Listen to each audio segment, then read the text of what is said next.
चलिए आज की चर्चा एक सवाल से शुरू करते हैं। हम सब अपनी जिंदगी की कहानी के हीरो बनना चाहते हैं, पर अक्सर ऐसा क्यों होता है कि कलम हाथ में होते हुए भी वो पन्ना कोरा का कोरा रह जाता है। हम बस इंतजार करते रहते हैं कि कोई हमें बताएगा कि अगला चैप्टर क्या होगा। ये एक बहुत ही जरूरी सवाल है और आज हमारे पास जो सामग्री है वो इसी उलझन को सुलझाने की कोशिश करती है, लेकिन किसी लेक्चर या उपदेश के जरिए नहीं, बल्कि प्रकृति की ओर देखकर। हमारे पास एक बहुत ही प्रेरक लेख है, live wisdom the nature of your story, और साथ में एक छोटा सा ऑडियो क्लिप है जो सीधे सीधे एक्शन लेने की बात करता है। देखेंगे कि कैसे प्रकृति के छोटे छोटे इशारे हमें भविष्य की चिंता से निकालकर आज में जीने की हिम्मत दे सकते हैं। तो शुरुआत करते हैं स्रोत में दिए गए सबसे पहले और शायद सबसे सरल उदाहरण से, एक पेड़। लेखक कहता है कि एक पेड़ बस बढ़ता है, वो कभी बगल वाले पेड़ को देखकर ये नहीं सोचता कि अरे वो तो मुझसे ज्यादा ऊंचा हो गया या उसकी पत्तियां मुझसे ज्यादा हरी क्यों हैं। उसकी पूरी ऊर्जा सिर्फ एक काम में लगी होती है, अपनी जड़ों को थोड़ा और गहरा करना और अपनी टहनियों को थोड़ा और आसमान की तरफ फैलाना। कि प्रकृति का पूरा सिस्टम परफेक्शन पर नहीं बल्कि प्रोसेस पर चलता है। पेड़ परफेक्ट होने की कोशिश नहीं कर रहा, वो बस पेड़ होने की प्रक्रिया को जी रहा है। हाँ, ये बात सही है। हमारी दुनिया में, खासकर सोशल मीडिया के दौर में, हम सब अपनी जिंदगी की एक फाइनल एडिटेड पिक्चर दिखाना चाहते हैं, जबकि जिंदगी तो एक लगातार चलने वाला थोड़ा मेसी सा प्रोसेस है ना? ये प्रोसेस वाली बात बहुत गहरी है, क्योंकि हम अक्सर सोचते हैं कि जब तक सब कुछ ठीक नहीं हो जाता हम अपनी कहानी शुरू ही नहीं कर सकते। लेकिन पेड़ तो हर मौसम में बढ़ता है, चाहे तेज धूप हो, मूसलाधार बारिश हो या बर्फीला तूफान, वो सही मौसम का इंतजार नहीं करता। बिल्कुल। स्रोत की एक लाइन है, प्रकृति पूर्णता नहीं निरंतरता सिखाती है। पर सवाल ये उठता है कि इस निरंतरता को अपनी जिंदगी में लाएं कैसे। कहना तो आसान है कि तुलना मत करो, पर असलियत में ये होता नहीं है। बाहर देखने की बजाय अंदर की ओर ध्यान देता है, अपनी जड़ों पर। हमारे लिए इसका मतलब है अपने क्यों पर ध्यान देना। मैं ये काम क्यों कर रहा हूँ, मेरे लिए क्या मायने रखता है। जब हमारा ध्यान बाहरी तुलना से हटकर अपनी आंतरिक वजहों पर चला जाता है ना, तो दूसरों की रफ्तार से फर्क पड़ना बंद हो जाता है। अच्छा।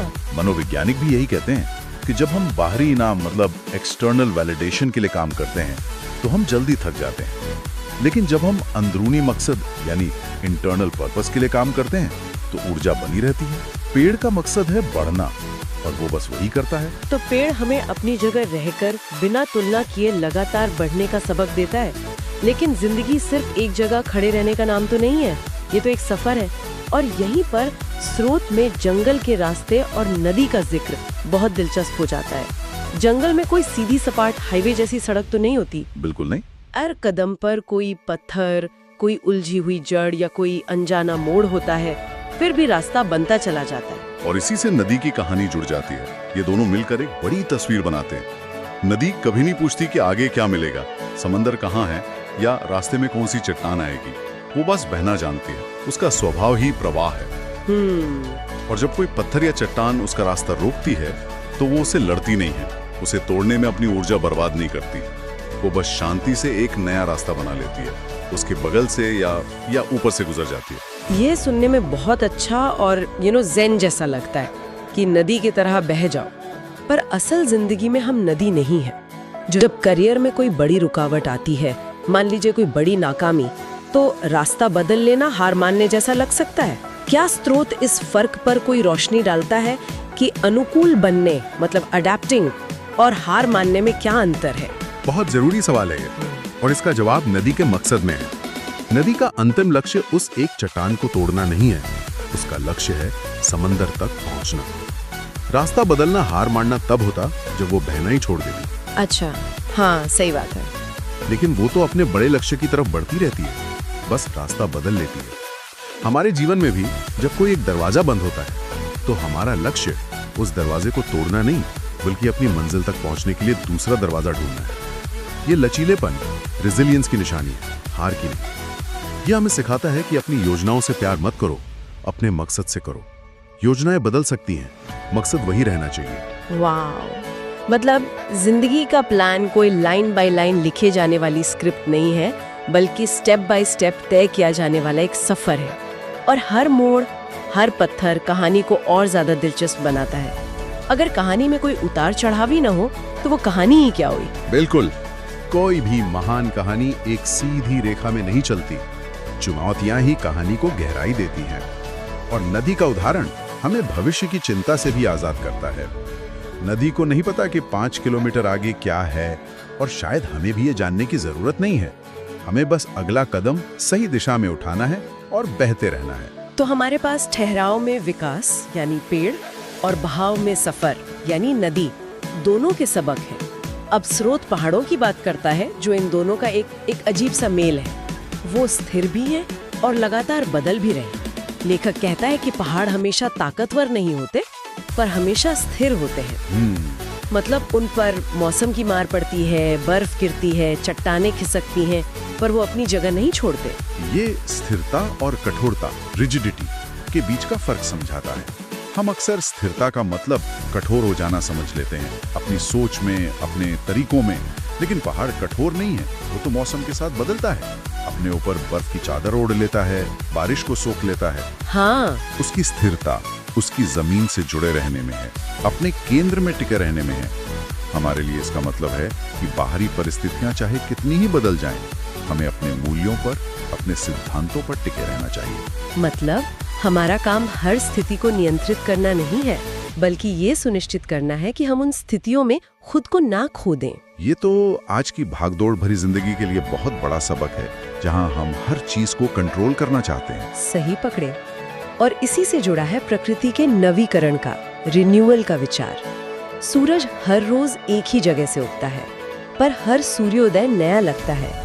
यह हमें सिखाता है कि दिनचर्या या रूटीन में भी नई ऊर्जा, एक नई शुरुआत संभव है।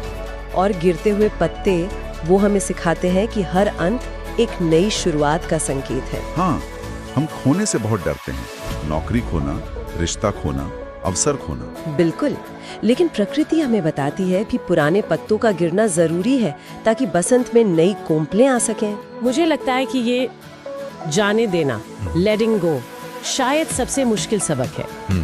हम अक्सर अपने अतीत की गलतियों या नाकामियों को पकड़ कर बैठे रहते हैं। ये सोच के हर नुकसान अगले अध्याय की तैयारी हो सकता है, ये बहुत उम्मीद देती है। और ये सिर्फ एक उम्मीद भरा विचार नहीं है, ये प्रकृति का नियम है। जंगल में जब कोई पुराना विशाल पेड़ गिरता है तो वो जगह खाली नहीं रहती। उस पेड़ के गिरने से जो नई जगह बनती है, वहां जमीन पर पड़े बीजों को पहली बार सूरज की रोशनी मिलती है और एक नया जीवन शुरू होता है। हर अंत एक नई कहानी का बीज बो देता है।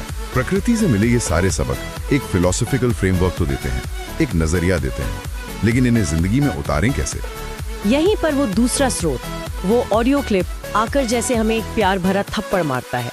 वो कहता है, do it for the story, यानी कहानी बनाने के लिए कुछ करो। हाँ, ये एक सीधा एक्शन का बुलावा है।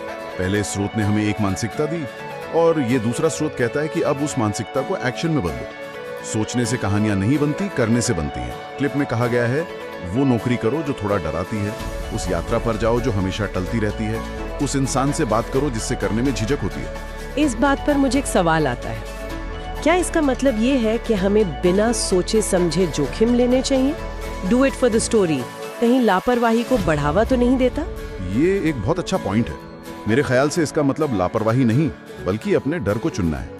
हमारे पास हमेशा दो विकल्प होते हैं, एक रास्ता आराम का होता है और दूसरा विकास का, और विकास हमेशा आरामदेह नहीं होता।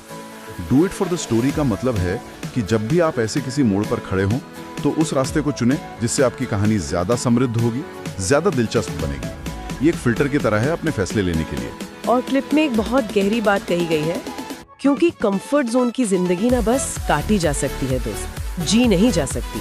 काटने और जीने में क्या फर्क है? मुझे लगता है हम सब जिंदगी जीना चाहते हैं, पर ज्यादातर काट रहे होते हैं। जिंदगी काटना एक पैसिव काम है, जिसमें आप बस गुजरते हुए दिनों पर प्रतिक्रिया दे रहे हैं। जिंदगी जीना एक एक्टिव काम है, जिसमें आप अपने दिन खुद बना रहे हैं, चुनाव कर रहे हैं और अनुभव कर रहे हैं। जब हम बूढ़े हो जाएंगे तो हम अपने पोते पोतियों को क्या सुनाएंगे? ये कि हमने कितनी सुरक्षित, बिना किसी उतार चढ़ाव वाली जिंदगी जी। या हम उन्हें अपने रोमांच, अपनी गलतियों और उन अनुभवों के बारे में बताएंगे जिनसे हमने कुछ सीखा और एक इंसान के तौर पर बेहतर बने। कहानियाँ आराम में नहीं, चुनौतियों में जन्म लेती हैं। बिल्कुल। तो अगर हम इन सभी बातों को एक साथ जोड़कर देखें तो सार क्या निकलता है? संदेश साफ है। जिंदगी कोई पहले से लिखी भी स्क्रिप्ट नहीं है जिसे हमें बस परफॉर्म करना है। ये कोरा पन्ना है और प्रकृति हमें हर रोज उस पर लिखने के लिए नए नए कलम और नई नई स्याही देती है। बिल्कुल। और अपनी कहानी लिखने का मतलब ये नहीं है कि सब कुछ उत्तम हो या हर अध्याय खुशियों से भरा हो। इसका मतलब है कि आप अपनी जिंदगी उधार लिए गए सबक, बोरोड लेसन्स से नहीं, बल्कि जिए हुए ज्ञान, लिव्ड विजडम से लिख रहे हैं। इसका मतलब है कि आप अपने अनुभव, अपनी गलतियां, अपनी जीत, सबको अपना रहे हैं। आपकी कहानी इसलिए अनोखी और खूबसूरत है क्योंकि वो सिर्फ और सिर्फ आपकी है। स्रोत की अंतिम पंक्तियां बहुत शक्तिशाली हैं, जो इस पूरी चर्चा को एक जगह समेट देती हैं। प्रकृति ने कहानी शुरू कर दी है, अब कलम तुम्हारे हाथ में है। ये एक बहुत बड़ी जिम्मेदारी भी है और एक बहुत बड़ा अवसर भी। और ये मैं एक आखिरी महत्वपूर्ण सवाल पर लाके छोड़ देता है। कलम तो हम सबके हाथ में है, पर क्या हम अपनी कहानी का पहला कच्चा ड्राफ्ट लिखने से इसलिए डर रहे हैं क्योंकि हमें लगता है कि वो परफेक्ट होना चाहिए, या हम ये समझने को तैयार हैं कि जिंदगी का पहला ड्राफ्ट ही जिंदगी है, जिसे जिया जाता है, बार बार एडिट नहीं किया जाता। शायद कहानी लिखने का पहला कदम यही स्वीकार करना है कि हमारी कहानी मैसी होगी, अधूरी होगी, पर वो हमारी होगी। अगर तुम लोग नए हो तो सब्सक्राइब करो, वो जो लाल वाला बटन है उसके साथ स्कैम करो या फिर महफिल जमाओ, मुझे नहीं पता, बस क्लिक हो जाना चाहिए। अब मैं भी जा रहा हूँ।